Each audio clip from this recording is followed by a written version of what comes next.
আপনি যদি ভিতর থেকে ভেঙে পড়েন, প্লিজ সেটা কখনোই কাউকে বুঝতে দিবেন না। কারণ এই সমাজের মানুষেরা সুযোগ পেলেই ভেঙে যাওয়া বাড়ি থেকে ইট আর কাঠগুলো খুলে নিতেও সময় লাগে না। আসসালামু আলাইকুম, রিজনা লাইফ ব্লগে আপনাদের সবাইকে স্বাগত। দূরে এবং কাছে যে যেখান থেকে আমার ভিডিওটি দেখছেন, আশা করি সবাই ভালো আছেন।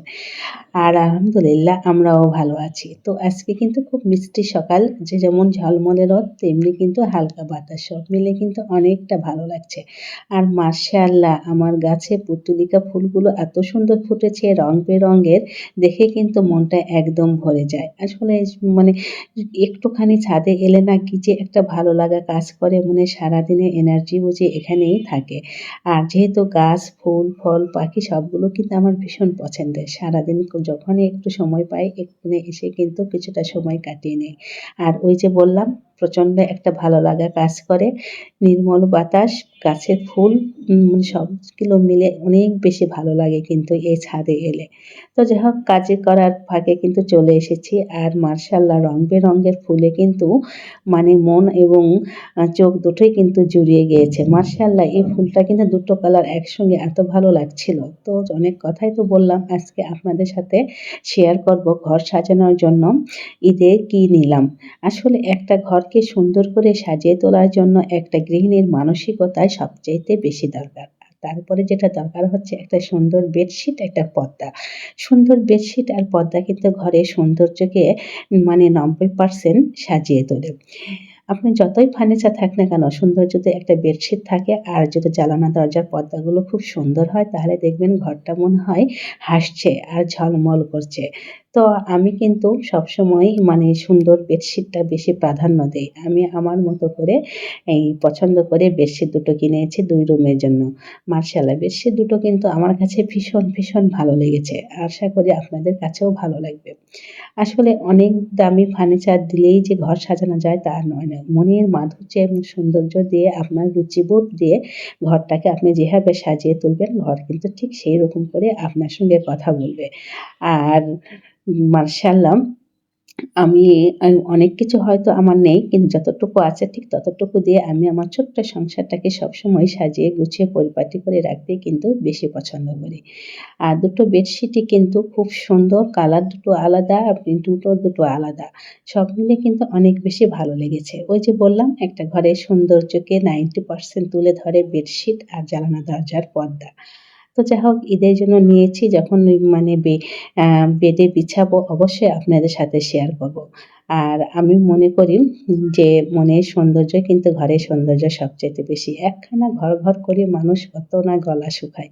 ঘর কি মানুষকে সুখ দিতে পারে? সুখ দিতে পারে ঘরের মানুষ। ঘরের মানুষ নিয়ে যদি আপনি সুখী থাকেন, তাহলে সেই ঘরে কিন্তু সামান্য জিনিস দিয়েও অনেক বেশি বিলাসবহুলভাবে জীবনযাপন করা যায়। আর সেটা পুরোটাই নির্ভর করে শুধুমাত্র আপনার মনের গহীনে থাকা ভালোবাসা আর বিশ্বাস, আস্থা নিয়ে।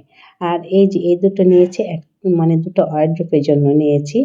আম আগের যে ওয়ারড্রোবের উপর কাপড়গুলো ছিল, ওগুলো কালারটা অনেকটাই ফেড হয়ে গেছে। তো ভাবলাম এবার এগুলো দিয়ে ঘরটাকে একটুকু নিজের মতো করে, নিজের স্বাদ আর সাধ্যের মতো করে সাজিয়ে তোলার চেষ্টা করি। আসলে আমরা মধ্যবিত্ত মানুষ অনেক কিছু চাইলেই কিন্তু করতে পারি না। তারপরে ওই যে মনের গহীনে একটা ইচ্ছে থাকে, ভালো লাগা, ভালোবাসা। যেহেতু সংসার আমাদের কাছে অনেক একটা মায়ার জায়গা। আর এই মায়াতেই পড়েই কিন্তু আমরা নিজের সাধ্য আর সাধ্যের মধ্যে চেষ্টা করি ঘরটাকে সুন্দর করে সাজিয়ে তোলার জন্য। তবে আমি সবসময় বিশ্বাস করি, ঘর সাজানোর আগে ঘরের মানুষকে সাজিয়ে তুলুন নিজের মনের মতো করে। তাহলে দেখবেন সেই ঘরে কিন্তু অফুরন্ত সুখ আর রহমত আর বরকত ভরে যায়। আর এতেই কিন্তু একটা অন্যরকম তৃপ্তি কাজ করে। আর এই যে ঈদের শপিং কিন্তু আমি কখনোই কোনো ঈদেই শেয়ার করি না। কারণ এটা আমার কাছে একদমই ভালো লাগে না। যে নিজে কি নিলাম, কাকে কি দিলাম, এটা আমার কেমন জানি একটা লাগে। যাই হোক, সবার রুচিবোধ এক নয়। আর অনেকে দেখাতেও পছন্দ করে, ভালো লাগে। তাদেরটা দেখতেও কিন্তু আমার ভীষণ ভালো লাগে। আর এই ড্রেসটা মেয়ের জন্য নিয়েছি। এই যে বর্তমানে কিন্তু পারিস ড্রেসগুলো ভীষণ চলছে। তো যেহেতু ছোট, ও বারবার বলছিল, সেজন্যই কিন্তু মেয়ে শুধু একটা মাত্র ড্রেসই আপনাদের সাথে শেয়ার করলাম। আরও ড্রেস আছে, শেয়ার করলাম না। এছাড়া তো জুতা, অন্যান্য ড্রেস, টপস অনেক আছে। আমারটাও করলাম না, ছেলেরটা করলাম না, ছেলের বাবারটাও করলাম না। তো ছোট মানুষ বলছিল দেখেই কিন্তু আপনাদের সাথে শেয়ার করলাম। মাশাআল্লাহ মানে ক্যামেরাতে হয়তো কালারটা একটু বেশি লাইট লাগছে কিন্তু আরেকটু মানে জামার কালারটা ডিপ আর এই যে প্যান্টের নিচেও কিন্তু খুব সুন্দর করে কাজ করা। আসলে বাচ্চাদের ড্রেসগুলো না দেখতে ভীষণ ভালো লাগে। আর এই যে পারিস ড্রেসগুলো কিন্তু ভীষণ ভালো লাগে। সুন্দর কাজ করা অল ওভার ছোট মানুষ পড়লে একটু অনেকটা ভালো লাগবে। তো সেই ভেবে কিন্তু মেয়েকে ড্রেসটা নিয়ে দিয়েছি। আর মাশাআল্লাহ মানে পুরো জামাটায় কাজ, হাতেও খুব সুন্দর কাজ। সব মিলে খুব ভালো লাগছিল দেখে মেয়েকে কিন্তু নিয়ে দিলাম। আর যেহেতু ঈদ মানে একটু জমকানো সবকিছুতেই, তো ভাবলাম যে ও ছোট যেহেতু ছোট থেকে একটু মানে ছোটবেলায় যদি এগুলো না পড়ে তাহলে বড় হয়ে গেলে কিন্তু রুচি চেঞ্জ হয়ে যাবে। তখন আর ভারী জামাকাপড় কিন্তু একদমই পড়তে চাইবে না। আর তারপরে কিন্তু এই তো আমি আমার রুমটাও কিন্তু গুছিয়ে নিয়েছি। আসলে রোজার দিনে সকাল, সকাল কাজগুলো করে নিলে না সংসারে গোছানো কাজগুলো তাহলে কিন্তু আপনি অনেক বেশি ইবাদত করার সময় পান এবং যেহেতু আসরের পর থেকে রান্না করতে হয় সেই সময় তার আগে কিন্তু এই সংসার গোছানো কাজগুলো করে নিতে হয়। আর ছেলের বেডটাও কিন্তু গুছিয়ে দিচ্ছি। আকাশ গতকালকে কিন্তু আমাদের এখানে অনেক বৃষ্টি হয়েছে। আকাশ একটু মেঘাচ্ছন্ন। আবার কখনো ঝলমলে রোদও উঠছে। সব মিলে কিন্তু খুব ভালো করে রমজান মাসটা পার করলাম। রহমত, মাগফিরাত, মোনাজাতের দিনগুলো মাশাআল্লাহ খুব সুন্দরভাবে কিন্তু কেটেছে। একদমই যে রোজার কষ্টটা কিন্তু এবার একদমই বোঝা যায়নি। তো মহান আল্লাহ তাআলার কাছে দোয়া করি আল্লাহ সবার দোয়া যেন কবুল করে সবাইকে ভালো রাখে, সুস্থ রাখে। আর এদিকে কিন্তু আমার বাজারও চলে এসেছে। আসলে ঈদের জন্য একটু বেশি করে গোশ নিয়েছে। গোশগুলো এখন কিন্তু প্যাকেট করে রেখে দিব।